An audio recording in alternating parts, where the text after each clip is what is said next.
Anna's hummingbird, Calypte anna, is the largest and most common hummer in our part of the world. In fact, it is thriving as both its numbers and range have increased. They've gone from being a California bird to now having a range from British Columbia, Canada, to Baja California. They are also seen all through the U.S., northern Mexico, and southwestern Canada. Hummingbird feeders and gardens have made it so they do not have to migrate. This hummer, like some other organisms, likes to be around humans. A most spectacular sight is seeing a male head-on in the sunlight. His radiant feathers glisten in ruby, scarlet, and crimson as he moves up and down and from side to side. This happens because his feathers break up light and focus the changed light forward. Females are thought to be hypnotized by this show, so they will mate.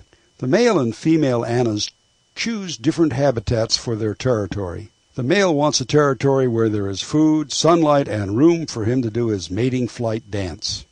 The female chooses a territory that offers good nesting materials, a protected site for the nest, and preferably shade from sun and rain. So the two only get together to mate. Both are very territorial, which means they will confront other annas that want to use their area. Now, I have 3 feeders, and each has a boss bird. Much of the male's time is spent protecting his food source from other males. They will allow females and juveniles to feed. Females will bully other female birds and keep them from their nest materials of spider webs, down tree leaves, petioles, and soft downy vegetable matter.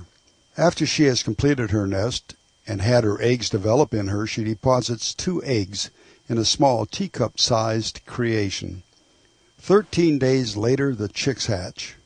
She regurgitates undigested, mushed-up insects and nectar into their gaping mouths. 2 weeks later, they fledge. She will help them out for a few days, and then they are on their own. The female will start her brood early in the mating season in case there is a disaster where her young are killed, disappear, or die.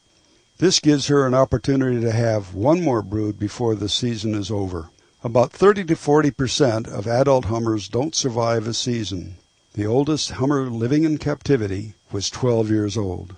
The annas are distinctive because of their large size, flattened head, pale gray underside, and green back. The male flashes the whole head in a crimson display, and the female has a crimson flash display in her gorge, the center of her throat.